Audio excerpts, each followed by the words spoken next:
আমাদের সাথে যে আলোচনাটি হয়েছে সেনাবাহিনীর ঊর্ধ্বতন কর্তৃপক্ষ কর্তৃক সেটি হচ্ছে আমরা মনে করছি সেটি রাজনৈতিক বিষয়ে হচ্ছে হস্তক্ষেপ করা।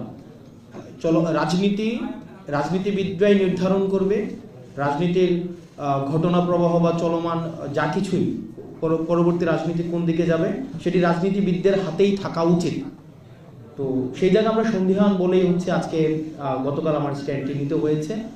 আর যেটি বলেছেন যে 5ই আগস্টের পরে আমাদের ফর্মাল ইনফর্মাল আমাদের সাথে সেনাবাহিনীর বিভিন্ন জায়গায় বিভিন্ন প্রোগ্রামে আমাদের দেখা সাক্ষাৎ হয়েছে। আর 11 তারিখের যেই মিটিংটি সেটির প্রেক্ষাপট ভিন্ন ছিল। সেখানে অপর প্রান্তে ঊর্ধ্বতন কর্তৃপক্ষ উপস্থিত ছিলেন এবং সেখানে আমার স্ট্যাটাসেই আমি ডিসক্লোজ করেছি যে ঘটনার প্রবাহ আমি আমার স্ট্যাটাসেই হচ্ছে আমি ডিসক্লোজ করেছি যে ওখানে সবকিছুই হচ্ছে উপস্থাপন করা হয়েছে। সেখানে বিষয়টি হচ্ছে যে আমরা এই বিষয়ে আলোচনা বিভিন্ন ল অ্যান্ড অর্ডার, আপনারা জানেন যে বর্তমানে ম্যাজিস্ট্রেসি পাওয়ার দেওয়া হয়েছে সেনাবাহিনীকে। ল অ্যান্ড অর্ডার সিচুয়েশন নিয়ে আমাদের মধ্যে অনেক প্রশ্ন রয়েছে। তো এইসব বিষয়গুলো নিয়ে কথা বলার জন্য হচ্ছে আমাদেরকে আহ্বান জানানো হয়েছিল এবং হচ্ছে কিছুদিন আগে আপনারা সেনাপ্রধানের একটা বক্তব্য দেখেছেন, যেই বক্তব্যকে আমি ব্যক্তিগতভাবে বা আমরা অনেকেই দেশের মধ্যে এটা নিয়ে কথা হয়েছে যে এটাকে রাজনৈতিক পরিমণ্ডলে অসমীচীন হিসাবেই ধরা হয়েছে।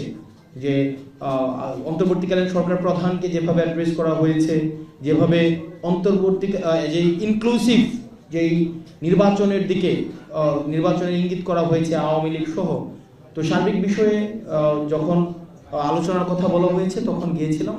তো ওই বিষয়গুলো আলোচনা করা হয়েছে। আমার স্ট্যাটাসে সব বিষয় হচ্ছে একদম মানে স্ট্রেইট ফরওয়ার্ড সেখানে হচ্ছে স্পষ্ট করা হয়েছে। আর এখানে যেটা বলছেন যে আমি কেউ নিরাপত্তার ঝুঁকি অনুভব করছি কিনা, দেখেন 5ই আগস্টের পূর্বে আমরা জনগণকে ছাত্র নাগরিককে সাথে নিয়ে হচ্ছে আমরা আন্দোলন করেছি। ফেসিবাদ বিরোধী একটা তখন একটা শক্তি ছিল, এজেন্সি ছিল, রাষ্ট্রপক্ষ আমাদের বিরুদ্ধে ছিল। তো তখন আমাদের লড়াই তো আমরা বারবার বলছি আমাদের লড়াই এখনো অব্যাহত রয়েছে। সুতরাং এই বিষয়গুলোকে আমরা যতক্ষণ পর্যন্ত ছাত্র নাগরিক এবং এই ফেসিবাদ বিরোধী ক্রিয়াশীল রাজনৈতিক দলগুলো আমরা ঐক্যবদ্ধ রয়েছি ততক্ষণ পর্যন্ত আমি কোনো নিরাপত্তার ঝুঁকি বা এইসব আমি বোধ করছি না। ধন্যবাদ। আপনি যে পোস্টে লিখেছেন সেই পোস্টের সত্যতা যাচাই করার জন্য সেক্ষেত্রে আপনার ঠিক কার সাথে কথা হয়েছে সেটা কি আমাদেরকে জানানো যাবে? আপনারা হচ্ছে আমি তো ওখানে ক্যান্টনমেন্ট উল্লেখ করেছি, তো আপনারা কথা বলতে পারেন সেখানে।